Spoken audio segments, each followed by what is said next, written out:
Warning, high winds approaching, water level rising, temperature increasing, voltage overloading.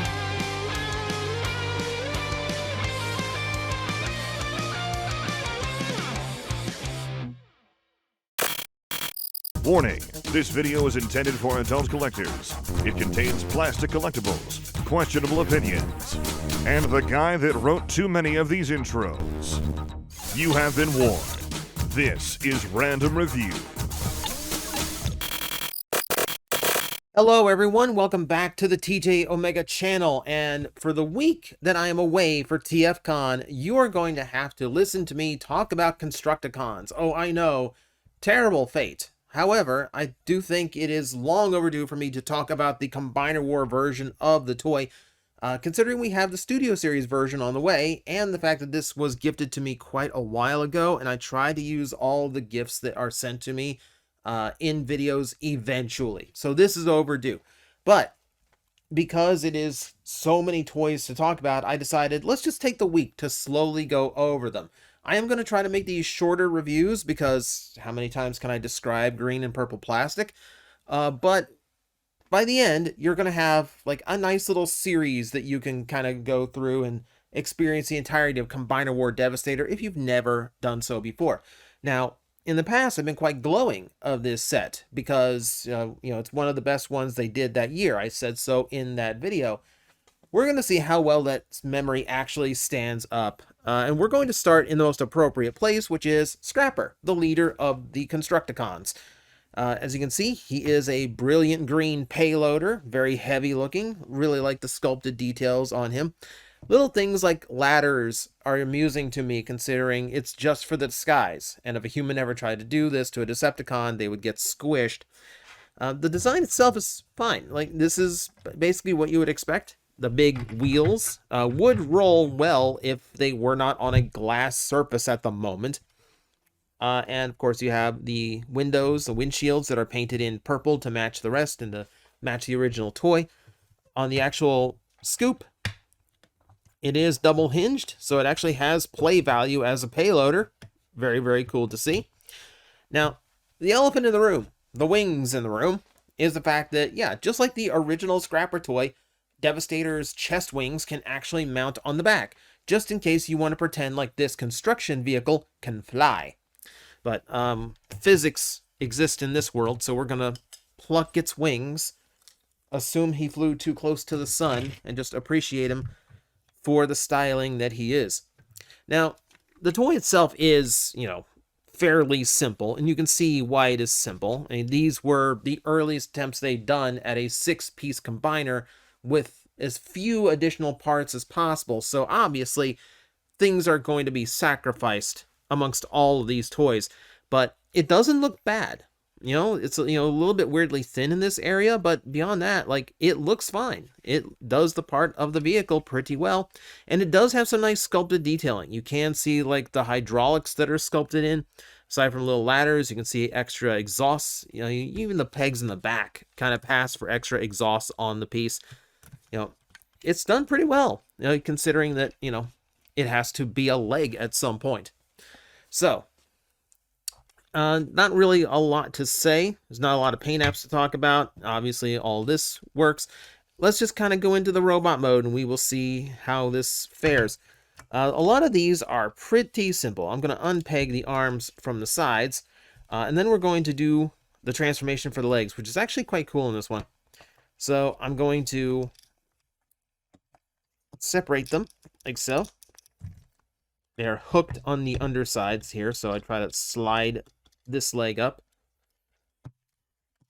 And with that, I'm going to fold this piece down. I am going to undo the foot and fold it down, then fold all this together in order to form the leg. That's actually a pretty cool transformation. Like, that's a lot of little trickery in there that I actually really appreciate. And the fact that I'm going to get an ankle tilt out of that weird transformation still, that's kind of cool. I kind of appreciate that. Okay, so yeah, like, these are going to be simplified figures for the sake of being a combiner, all sold in one box, but on the whole, yeah, there's actually a few clever tricks in here. Okay, so the leg's done. go ahead and fold the fists out like so. All right, and with that done, make sure everything else is shored up. I'm going to move the shoulders back like that, give them a little bit of extra width. Lock the scoop back like that. And the head, it's an old-fashioned slide up. And there we go. That is Scrapper's transformation. Like I said, like, sometimes you sleep on some things like this. I know a lot of people give these Constructicons hard times, but considering everything that this toy is going to have to do for the sake of being a combiner, that's actually a lot of really clever trickery in the transformation. I think that turned out pretty well, honestly. And yeah, like, this is one of the better ones in the set. Like, you can see all the way around, he's got the kibble that you would expect for the character. You know, so like, he's got the big scoop on the back, he's got the wheels, but that's all kind of supposed to be there. So it doesn't really look off, you know? Yeah, he just looks the part really, really well. The purple for the chest is popping really, really nicely. The paint on the chest is done pretty well. A lot of silver, the red, the asymmetry is there. Like to see that. A little bit of gold for the pelvis. The midsection painted in silver. Face is painted well. Legs, obviously. The legs are molded and then painted over completely. So they have a nice shine and shimmer to them. Yeah, they did a really, really good job. I think Scrapper here, physically, at least for like the appearance of the character, turned out really, really good. Nothing to really complain about. That said, you understand that all of these Constructicons are going to have the same flaws to them, in that none of them have accessories.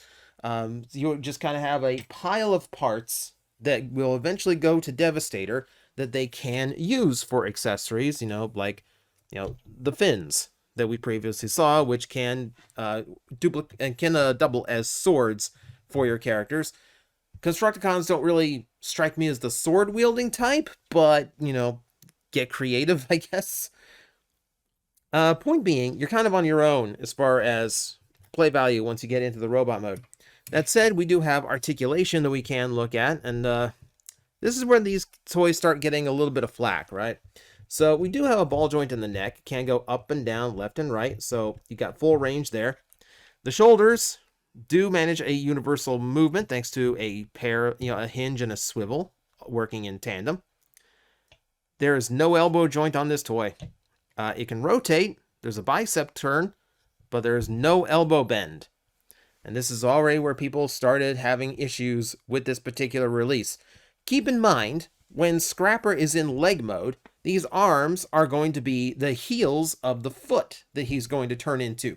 Meaning that if there was something in that could, I don't know, bend, then it probably wouldn't end well for the toy itself. It would probably collapse rather quickly. So, yeah, I understand why they did it at the time. Obviously, we're going to get a better version that does it differently down the road very soon, this year. But for then, yeah, I don't think they really had an option in the matter. There is no waist joint. I'm going to spoil this right now. There's only one Constructicon who has a waist joint, and you'll see why once we get to him.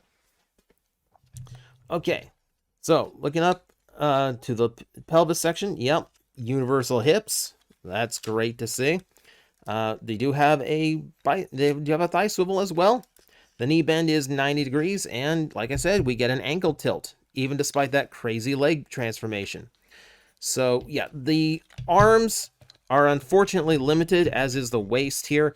You can still get him into some decent poses. Like, he still works well enough as a action figure of Scrapper. But yeah, he's definitely limited because of what he has to do and the literal burden he has to carry once he is in the combined mode. But I don't think it's a necessarily terrible job or anything. Considering the entire set was sold together, I can't really view and judge this guy based on just his individual merits like I would if I were reviewing, say, a normal Voyager toy, which does bring me to the point. Hasbro marketed these guys as Voyagers. There is Voyager Springer. You can see that, yeah, obviously the complexity isn't there like it is in Springer, but the size certainly is. And that is something that gets criticized on these toys as well. I think they're fine because they're doing what they need to do. But yeah, there is simpleness to them. You can see hollowed out parts. You can see hollowed out, hollowed out. Yeah, when you're buying a Titan, yeah, this was before Hasbro realized we would pay $200 for a Titan. If they knew that back then, I think a lot of those gaps would have been filled in, and these toys would have felt a little bit more solid and substantial. But as it is, I do think it's a decent start. I mean, I like the figure overall. I do think it's a good representation of Scrapper. Yes, it has its flaws, but considering it's in a box set that has to do a lot, I'm okay with those flaws. Now, as we go through the team, some of them may suffer a little bit more than the others, but Scrapper here, I think the biggest sin is just that lack of elbows. Everything else I can kind of tolerate. So that's where we're going to end it off for today. That is day 1 of our look at the Constructicons. Who knows who we'll see in day 2? I don't even know. I haven't gotten that far yet.